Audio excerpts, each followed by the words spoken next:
আসসালামু আলাইকুম। আজ দেখাবো ভুট্টা ভেজে খুব সহজে মুচমুচে পপকর্ন বানানোর উপায়। যে কখনো পপকর্ন ভাজেনি সেও এই সহজ উপায়ে খুব সহজে পপকর্ন ভাজতে পারবেন। চলুন দেখে নেই কিভাবে বানাই। প্রথমে এখানে নিয়ে নিয়েছি ভুট্টা। ছোট দানার যে ভুট্টাটা আছে আমি সেটা নিয়েছি হাফ কাপ পরিমাণ।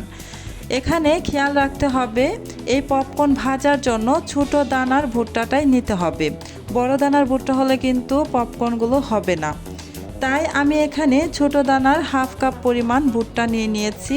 এবার চলুন আপনাদের সাথে শেয়ার করি কিভাবে এই পপকর্নগুলো ভাজবো। চুলায় একটা প্যান বসিয়ে এখানে 2 চামচের মতো তেল দিয়ে দিলাম।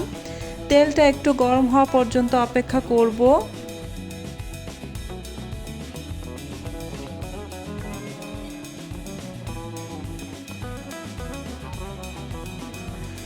তেল হালকা গরম হয়ে গিয়েছে। এবার আমি এখানে সামান্য একটু লবণ দিয়ে দিলাম, মানে স্বাদ অনুযায়ী লবণ। লবণটা দেওয়ার পর খুব ভালোভাবে তেলের সাথে মিশিয়ে নিয়ে এবার এখানে আমি ভুট্টা দিয়ে দিব প্রায় হাফ কাপের মতো।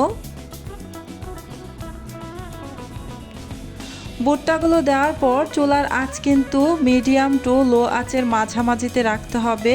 খুব বেশি কমিয়ে বা একেবারে হাই ফ্লেমে রেখে এই ভুট্টাগুলো ভাজা যাবে না। এতে করে পপকর্নগুলো খুব সহজে ভাজতে পারবেন না, পপকর্নগুলো ফুটবে না। আর যদি চুলার আঁচ বাড়িয়ে দেন তাহলে কিন্তু এই পপকর্নগুলো খুব দ্রুত পুড়ে যাবে।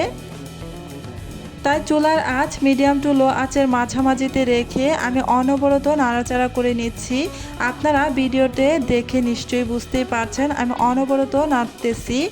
এভাবে অনবরত নাড়াচাড়া করতে হবে প্রায় 3 থেকে 4 মিনিটের মতো। আমি কিন্তু ভিডিওটাকে কাট করিনি, তবে ভিডিওটাকে একটু ফাস্ট করে দিয়েছি, নয়তো অনেক বেশি বড় হয়ে যাবে। এই যে বেশ কিছুক্ষণ নাড়াচাড়া করার পর দেখতে পাচ্ছেন একটু কালারটা চেঞ্জ হয়ে গিয়েছে আর একটা দুটো করে পপকর্ন হয়ে যাচ্ছে, ফুটে উঠছে। তাই সাথে সাথে আমি ঢাকনা দিয়ে ঢেকে দিলাম। এবার চুলার আঁচ একদম কমিয়ে ফেলবো, আর কিছুই করব না। ঢাকনা দিয়ে ঢেকে এভাবে কিছুক্ষণ অপেক্ষা করব সবগুলো পপকর্ন হয়ে যাওয়া পর্যন্ত। যখন এইভাবে পপকর্নগুলো ফুটতে থাকবে তখন কিন্তু ঢাকনা খুলবেন না, এতে করে পপকর্নগুলো ছিটে একদম বাইরে চলে যাবে। পপকর্নগুলো ছিটে যেন বাইরে চলে না যায় সেই জন্যই ঢাকনা দিয়ে অবশ্যই ঢেকে দিতে হবে। আমি কিছুক্ষণ অপেক্ষা করছি পপকর্নগুলো সবগুলো ফুটে আসা পর্যন্ত।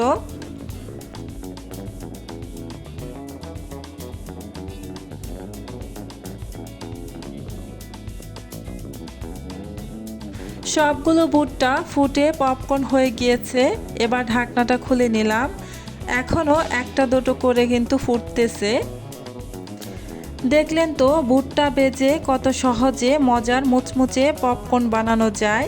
সবচেয়ে ভালো ব্যাপার হলো যে কখনো জীবনে পপকর্ন ভাজেনি সেও এই সহজ উপায়ে খুব সহজেই পপকর্ন ভাজতে পারবেন। তাই ঘরে ভুট্টা থাকলে আপনিও একবার এইভাবে বানিয়ে দেখুন। অল্প সময়েই তৈরি হয়ে যাবে দারুণ মজার পপকর্ন। ভিডিওটি ভালো লাগলে লাইক দিন, শেয়ার করুন আর এমন সহজ রেসিপি পেতে আমার চ্যানেলটি সাবস্ক্রাইব করে পাশে থাকা বেল আইকনটি প্রেস করে রাখবেন। এতে করে যখন আমি নতুন কোনো ভিডিও আপলোড করব তখন সাথে সাথে আপনার ওখানে নোটিফিকেশন পৌঁছে যাবে। আজকের মতো এখানেই বিদায় নিচ্ছি। আল্লাহ হাফেজ।